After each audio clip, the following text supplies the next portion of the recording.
Greetings everyone. I hope you're doing well. After 2 years of the huge scam, we're at war, more or less.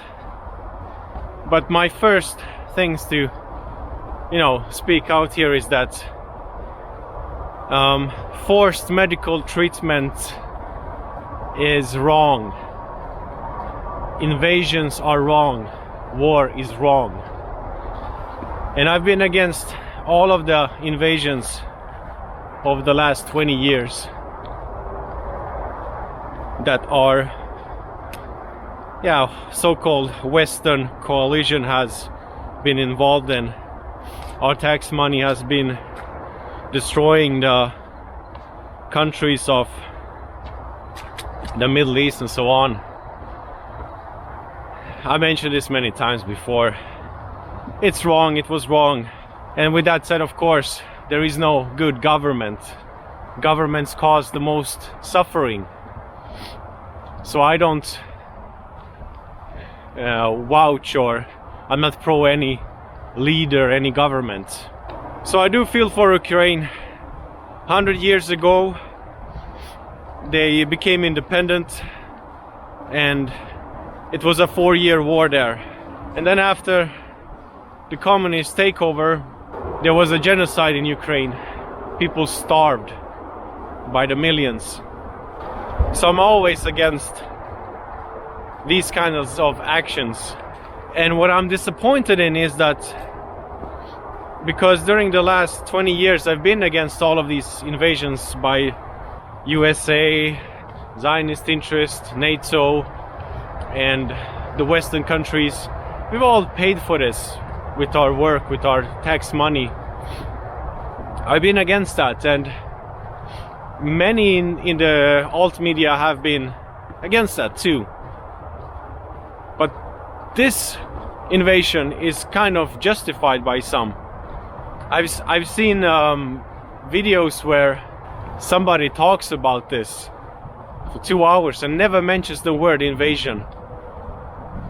Some call it a situation, the Ukrainian situation.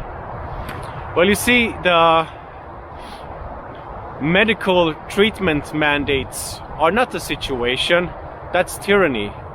Invasion is tyranny. So that's my first principle, non-aggression, right? This is a strange invasion, a strange war.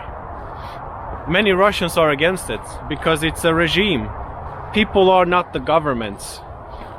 And there were many who were protesting against this from day one now, a few days ago. But the common people will be the ones who will be wasting lives. You see, it takes many years to, after somebody's born, you have to raise that being, educate it, feed it, us. And then it's just wasted. And after a conflict, there's always many years of bitterness, of hostility and suspicion and all that. I'm hoping, I'm praying that this will be over soon. It's also strange that over the last years I've been listening to a lot of alternative music from Belarus, White Russia, Ukraine, Russia. And I had this idea, I really want to visit, what's kind of closest to Sweden in a sense, like St. Petersburg or something. But I think that won't happen in a long time. The psychopaths always find ways for people to polarize. That's part of the game. Even Sweden got threatened by Putin's regime. But everybody's threatening one another, and everybody's calling the other side Nazis. And what do you do? What do you do? The Chechen paid goons are heading over there. White Russia is now, Belarus is talking about entering the war. It's always different to be defending your homeland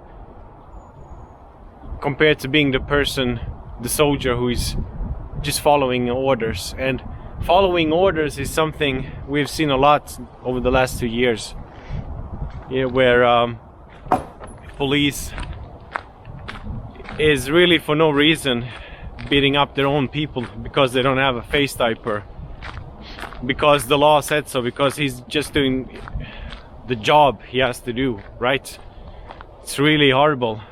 And it's hard because for every conflict, for every emergency situation, those who are in control of our money, our weapons and all that, they strengthen their grip. In the end, in a sense, nobody's forcing us to do what's wrong. We can choose to do right or wrong. Sometimes people don't know what's right or wrong. That's why it's always good to go by the kind of like the first moral principle, you know, aggression or not aggression. You know, national borders are something of a mess if you look out throughout history. For example, Kaliningrad today, that's been Königsberg, part of Prussia. It's been German for a long time, until after World War II, where Germans were driven off, genocide, and now it's part of Russia. I think people have the right to exist as a nation. Now, there's no perfect way for that. For example, Tibetans don't have a country, Kurds don't have it, and the people, various peoples of the Caucasian area are also gone. They were genocide in the 1800s by the Russian kingdom. And there's so many examples. I mean, where I'm at right now, this used to be Denmark. And it happened that during the last wars between Sweden and Denmark, this fell to the Swedes, and now it's Sweden. It's been like that for hundreds of years. Now there has to be a conclusion to all of this. And it doesn't mean it has to be a one world system with no borders. I mean, even people who were occupied back in the days, that have no nation or a country. We can take, for example, the Indians or the Samis here in Scandinavia up north. They won't get their country, but they still have some respect. They still have some sort of autonomy and respect for their culture. As I said in the beginning, the humbleness to realize how much time and effort and love it takes to raise us all. That is something that's never promoted. All our culture, the entertainment industry and all that is about destruction and conflict. Now there's a reason for that, of course, it's obvious. And to expect that that will change into something more holistic is naive. But we can do it. We can be the promoters of something good and beautiful, something that respects life. When I was a child, I called the radio station in Mostar, and they kind of took my call because I was a child. My mother was at work, and I just said, like in a childish voice, like, you know, the grown-ups shouldn't, you know, go to war. Something very like innocent and naive, so to say. But still, you know, the colleagues said to my mom, like, this is your son on the radio. It didn't change anything, but it's still with me. But certainly, with all the technology, with all the comforts we have, there's always so many ways to deal with something and not to invade and destroy. And I've been against that for all of these 20 years now. I mean, war has been going on for forever, but still, the last 20 years and all the invasions, the destruction of the Middle East and all that. No war, that's my main thing. And, you know, somewhere I'm still that child calling the radio station. I'll always be that child. But I will always be the one who defends what's right, what's yours, what's mine, and never justify in stealing or taking what belongs to somebody else. Neither their land, their heritage, their people, and such. I will never call this a situation. I will never say it's justified. There is no justification for this. All governments are corrupt. One is not better than the other. Everybody has their interests. But invasion is wrong. Medical tyranny is wrong. And I love Europe. I love Sweden. I love Bosnia. I love Norway. I love Europe and its culture and its cities, its heritage, its people and all that. There is no other place for me to feel home. And I really pray that this will stop soon, and in my lifetime there will be prosperity and peace and decentralized unity in a sense. Anyway, March is just around the corner. The days are getting longer. More can be done. I feel good.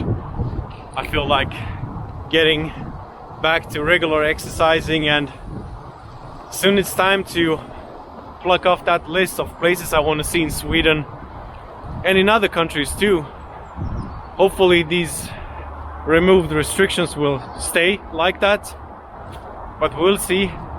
And I'm still sticking to the thing I said in some earlier video, that if you have anything you want to do this year, or you know, things you've planned for, things you want to experience or purchase or whatever, just do it. Because I haven't even mentioned the economy and all of this, but I think you guys know about it. With that said, I hope you have a good month to come, and I wish you all the best.